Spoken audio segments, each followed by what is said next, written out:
கொலச முத்தாரம்மனை பற்றி உங்களுக்கு தெரியுமா? கொலச முத்தாரம்மன் யாருக்கு பெர்ஃபார்மன்ஸ், ரோல் அண்ட் கேரக்டர் எல்லாமே நல்லா இருக்குதோ அவங்களுக்கு மட்டும்தான் அடுத்த பெர்ஃபார்மன்ஸ், அடுத்த ரோல், அடுத்த கேரக்டர் கொடுப்பாங்க. இல்லாதவங்கள என்ன செஞ்சுருவாங்க அப்படின்னா, அவங்கள பேயாக மாற்றிடுவாங்களாம். அவங்க எந்த ஒரு உயிரினமாக என்ன செய்ய அது கூட என்ன செய்ய பிறக்க மாட்டாங்களாம். அவங்க பேய்களாக என்ன செய்வாங்க, ஆக்ரோஷமாக அங்கேயும் இங்கேயுமா என்ன செஞ்சிட்ருப்பாங்களாம், அலைஞ்சிட்ருப்பாங்களாம். நிறைய பேர் பாருங்கள், இந்த உலகத்தில் நிறைய பேர் பேய்கள், அதாவது பேய் குடும்பம் அப்படின்னு சொல்லுவாங்க. நிறைய பேர் இன்னைக்கு பாருங்கள் கூலிப்படைகள் சொல்கிறாங்க. இந்த கூலிப்படைகளை நிறைய பணம் கிடைக்குதுன்னு சொல்லி வீட்டில் இருக்கிறவங்க என்ன செய்வாங்க அப்படின்னா, கொலை பண்ணுறதுக்கு தூண்டுவாங்க. இந்த மாதிரி என்ன செய்யக்கூடாது, நடக்கக்கூடாது.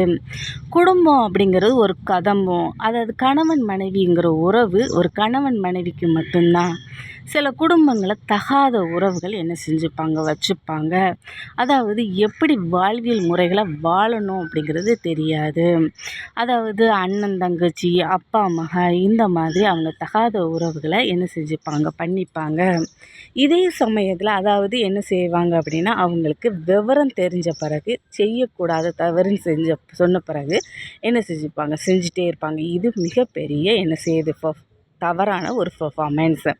சில பிள்ளைகள் என்ன செய்வாங்க, சிறு வயதில் தெரியாமல் என்ன செஞ்சுருவாங்க அப்படின்னா, அவங்களுடைய சமுதாய பார்வையில் என்ன செஞ்சுப்பாங்க அப்படின்னா, அவங்க தவறாக என்ன செஞ்சுருப்பாங்க, தெரியாமல் செஞ்சுருப்பாங்க. அந்த தெரியாமல் செஞ்சதை ஒரு வயசில் என்ன செஞ்சுருப்பாங்க, திருத்திப்பாங்க.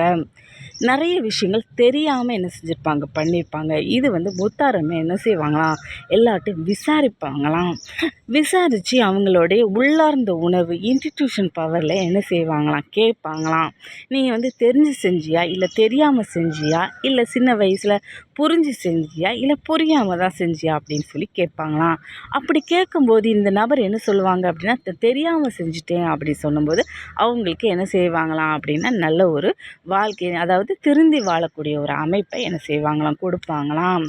இந்த மாதிரி முத்தாரமும் ஒவ்வொரு பெர்ஃபார்மன்ஸும், ஒவ்வொரு ரோலும், ஒவ்வொரு அதாவது கேரக்டரும், ஒவ்வொரு அதாவது மனங்கள், அது பெர்ஃப்யூமும் என்ன செய்வாங்க அப்படின்னா, அவங்க ஒவ்வொருத்தங்களுக்கும் ஒவ்வொரு மாதிரி கொடுப்பாங்களாம்.